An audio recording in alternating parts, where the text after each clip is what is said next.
meningkatkan profesionalisme pemangku di Bali, para pinandita diharapkan tercatat secara administrasi dalam daftar pinandita Sanggraha Nusantara. Upaya ini untuk menguatkan wadah kepemangkuan yang telah dibangun di Bali. Ida Pedanda Nabe Duku Acarya mengatakan terbentuknya Koordinator Pinandita Sanggraha Nusantara atau PSN Kabupaten Kota di Bali diharapkan menguatkan tugas dan fungsi kepemangkuan. Melalui penataan administrasi serta workshop peningkatan kompetensi, Pinandita Sanggraha Nusantara akan menghasilkan pinandita yang profesional dalam melayani umat. Menyamakan persepsi di dalam pembinaan umat ke depan.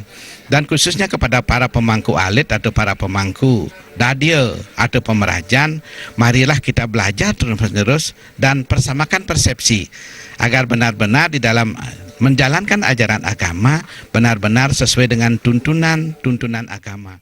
Menjalankan sesana kepemangkuan harus dipahami dengan baik.